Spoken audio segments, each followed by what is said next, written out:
llegar al PC3. Muchas gracias. A ver, aquí me escucháis, ¿verdad? Vale, pues bueno, primero por supuesto agradecer la invitación de estar aquí hoy, un honor compartir mesa con Marcela, que ha sido mi supervisora y compañera estos años de lo que voy a contar, y por supuesto con Teresa y Eduardo.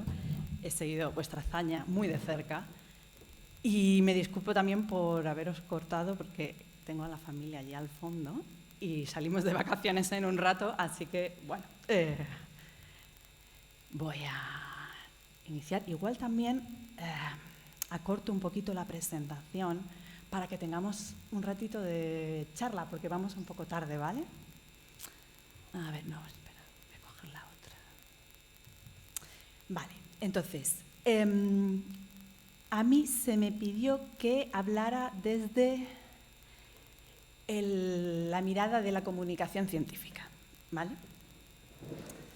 Y voy a contar un pequeño proyectito que termina, continúa por un lado y cierra una investigación de 3 años, una investigación social y participativa en torno al Mar Menor, y en la que intentamos explorar el potencial del arte, en concreto del lenguaje visual, para contar pues una avalancha de historias con las que nos encontramos en el Mar Menor, porque hay historias de éxito y transformación, quizá la más exitosa con la que yo me he encontrado.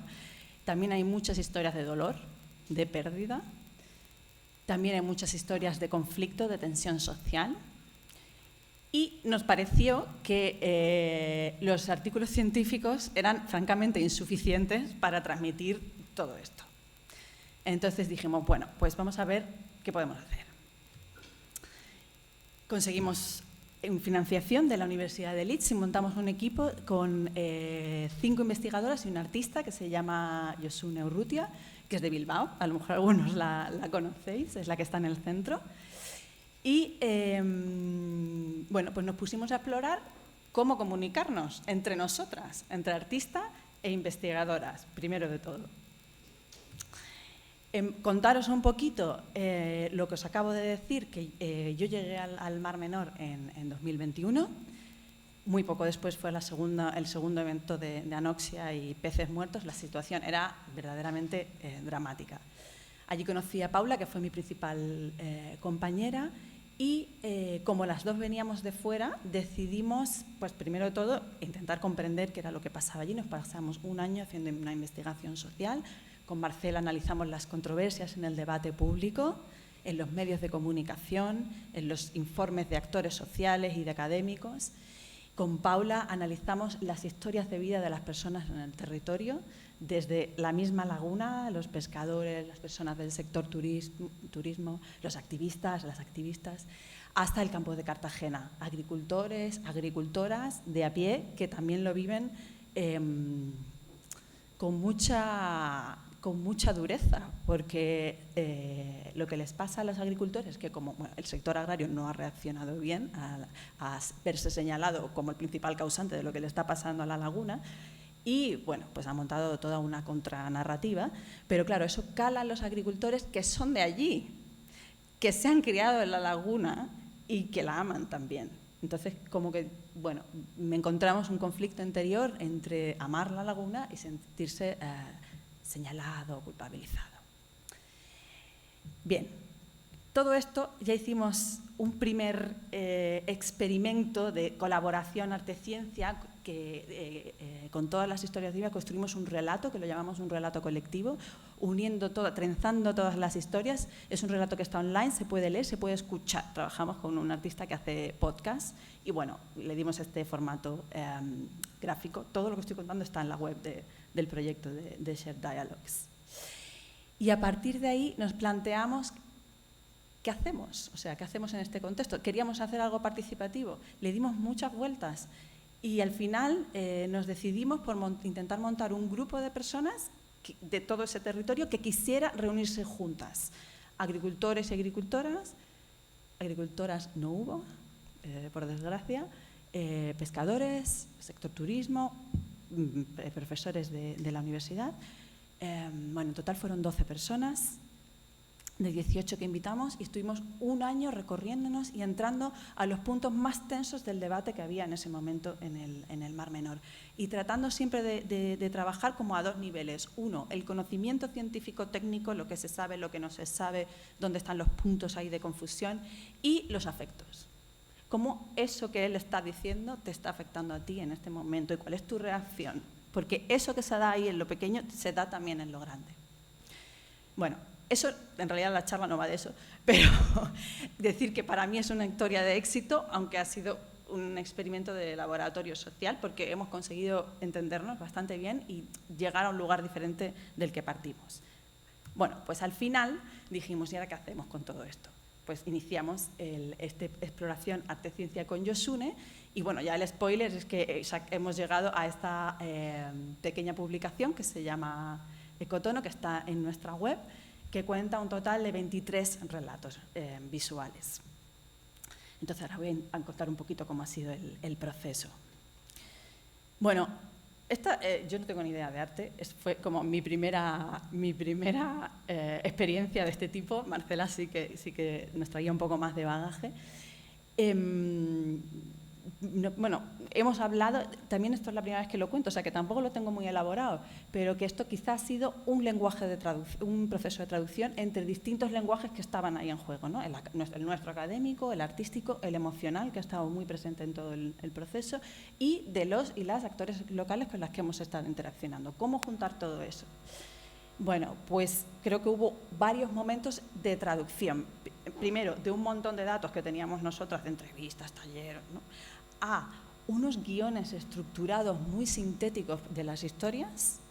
De ahí Yosune hizo su magia a añadirle el lenguaje visual, que no es lo mismo ver un guión que ver un dibujo, y eso trajo una transformación que quizás es el aprendizaje más fuerte que nos hemos llevado, que añade algo. Y esas historias las llevamos a Murcia, hicimos una exposición que estuvo 2 semanas en el Puertas del Castilla, hicimos un taller con los actores locales en el Mar Menor, y nos dimos cuenta de que no solo estaban contando cosas, sino que estaban provocando cosas. O sea, las reacciones a ver la realidad que nosotros habíamos cocinado un poco, pero al final estaba basada en la realidad de esas personas, fueron muy intensas y abrió nuevos debates, nuevos diálogos, ¿no? Y bueno, pues nos pidieron que contáramos más historias. Era un proyecto muy cortito de 6 meses, solo pudimos hacer unas pocas más. Y al final del todo nos dimos cuenta que teníamos un montón, ¿no?, y que todo junto abrumaba, y dijimos, bueno, ¿qué podemos contar con todo esto? Porque para meterlo en un libro, ¿no?, las tienes que meter todas en lineal. ¿Cuál es el orden de esto? Y bueno, ahora os voy a contar el orden, pero al final también eso las tradujimos a diferentes idiomas, que esto es toda una historia, porque cuando lo pasas al inglés no tiene el mismo sentido de lo que estabas diciendo. Entonces ahí hubo como el último momento de traducción del pequeño libro. Bueno, esto es una foto de la exposición. Entonces, así fue como llegamos a esta idea del ecotono. Para los que no lo conozcáis, el concepto de ecotono indica las zonas de transición entre distintos 2 o más ecosistemas donde las identidades se solapan, fluyen, no está claro si es, por ejemplo, en un humedal es mar, es tierra, se mezclan. Entonces, nos planteamos qué podíamos contar con esto, y la primera idea que tuvimos fue, bueno, pues cogemos las historias del mar y las historias de la tierra, ¿no?, que era como el orden del que habíamos partido, pero esto de alguna manera reproducía una fractura social que hay ahora mismo entre el campo de Cartagena y el Mar Menor. Entonces dijimos, vamos a buscar otras fronteras, que no sea entre el mar y la tierra. Y así llegamos pues a 4 espacios quizá de fricción.